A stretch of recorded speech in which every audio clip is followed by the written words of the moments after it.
ओला dock YouTube channel को subscribe करें और बेल आइकॉन को दबाना मत भूलें।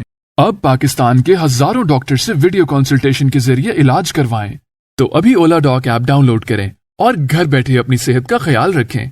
ओला डॉक, मुश्किल वक्त में आपके साथ। अस्सलाम वालेकुम, my name is doctor Farah Usman. आजकल टाइफाइड फीवर के बहुत ज़्यादा पेशेंट्स डायग्नोज हो रहे हैं और लोग डायरेक्टली और इनडायरेक्टली उसे कोरोना वायरस से लिंक करना शुरू हो गए हैं कि जैसे कोरोना वायरस है उसे टाइफाइड फीवर भी होगा। हालांकि ऐसा नहीं है। आप लोगों को हो सकता है याद हो कि पिछले साल टाइफाइड का जो बैक्टीरिया है साल्मोनेला टाइफाई, उसका एक ऐसा स्ट्रेन डिस्कवर हुआ था जो कि मल्टी ड्रग रेजिस्टेंट था।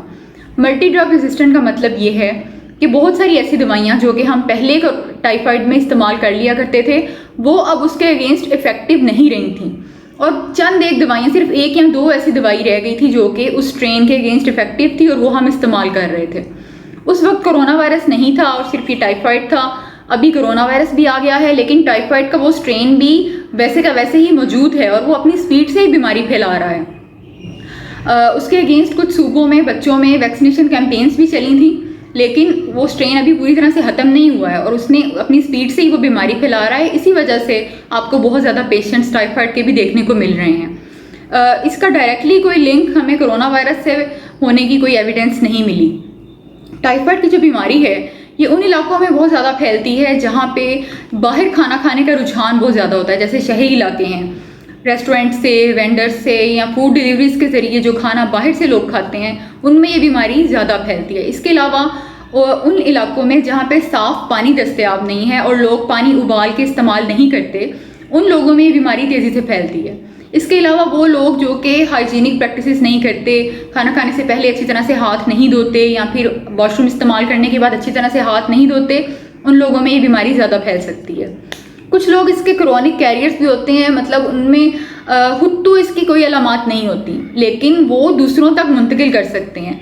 अगर उसने वॉशरूम इस्तेमाल किया ठीक तरह से, अपने हाथों को नहीं धोया और आपको फूड सर्व कर दिया है तो आप में वो बैक्टीरिया मुंतकिल हो सकता है और आप टाइफाइड की बीमारी में मुब्तला हो सकते हैं। इसकी अलामात में बहुत तेज़ बुखार का होना जो कि वो 2 या 3 दिन में बहुत जल्दी उतर नहीं जाता, सर में दर्द होना, पेट में दर्द होना, लूज़ मोशन हो सकते हैं। इसके अलावा आपको कब्ज़ भी हो सकता है, जिस्म में बहुत ज़्यादा दर्द का महसूस होना, कमज़ोरी होना और जिस्म पे कई दफ़ा सुर्ख रंग के छोटे छोटे दाने बन जाते हैं, ये इसकी अलामात हैं। इसके लिए जो टेस्ट पहले करवाए जाते थे जैसे कि विडाल टेस्ट या फिर टाइफाइड.IgM IgG टेस्ट है वो अब नहीं करवाए जाते, वो अब ऑब्सोलीट हो चुके हैं और उन्हें रिकमेंड नहीं किया जाता और ना ही टाइफाइड के लिए इसका कंफर्मेटरी टेस्ट समझा जाता है। इसके लिए अब ब्लड कल्चर सेंसिटिविटी टेस्ट किया जाता है और उसके अकॉर्डिंगली ही आपको जो आपके लिए सूटेबल मेडिसिन हो वो आपको रिकमेंड की जाती है। खाने पीने की एहतियात में सबसे पहली बात तो ये है कि आपने बहुत अच्छी तरह से खुद को हाइड्रेट करना है। हाइड्रेट करने का मतलब सिर्फ ये नहीं है कि आपने बहुत ज़्यादा पानी पीना है, आपने अपने इलेक्ट्रोलाइट्स को बैलेंस करना है। तो इसके लिए आप जूसेस या जो भी लिक्विड आपके पास अवेलेबल है वो आप ले सकते हैं। दूध का इस्तेमाल इसमें कंट्रोवर्शियल है क्योंकि कुछ लोगों को लैक्टोज इंटॉलरेंस हो जाती है इसमें और वो दूध को हज़म नहीं कर पाते, लेकिन अगर आप दूध को हज़म कर पा रहे हैं तो आप ले सकते हैं, कोई मसला नहीं है, अदरवाइज़ आप नहीं लें। इसके अलावा खाने में ये है कि आपने ईजीली डाइजेस्टेबल डाइट लेनी है। टाइफाइड की जो बीमारी है वो एक कैटाबॉलिक डिजीज़ है, मतलब आपका जो मसल मैस है वो लूज़ होना शुरू हो जाता है। तो आपने बहुत ज़्यादा फोकस अपनी प्रोटीन डाइट पे रखना है। हो सकता है हाई प्रोटीन डाइट जैसे कि मीट या फिश वगैरह है वो आप हज़म ना कर पाएँ क्योंकि आपका डाइजेस्टिव सिस्टम इतना ज़्यादा स्ट्रॉन्ग नहीं रहता इस बीमारी में, लेकिन ऐसी प्रोटीन्स जो कि ईजिली डाइजेस्ट हो सकें जैसे कि अंडा है या फिर ईजिली डाइजेस्टेबल दाल्स वगैरह हैं वो आप थोड़ी थोड़ी मिकदार में ले सकते हैं। आपने अपनी डाइट में प्रोटीन पे बहुत ज़्यादा फोकस करना है।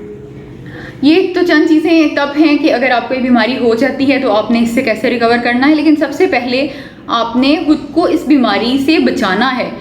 प्रिवेंशन ही सबसे बेहतर है और प्रिवेंशन कैसे हो सकती है कि आपने बाहर का खाना नहीं खाना, घर का बना हुआ साफ़ सुथरा हाइजीनिक फूड खाएँ, वॉशरूम इस्तेमाल करने के बाद अच्छी तरह से हाथों को धोएँ, खाना खाने से पहले अच्छी तरह से हाथों को धोएं और अच्छी सी हाइजीनिक प्रैक्टिसेस करें और दूसरों को भी उसकी तरकीब दें।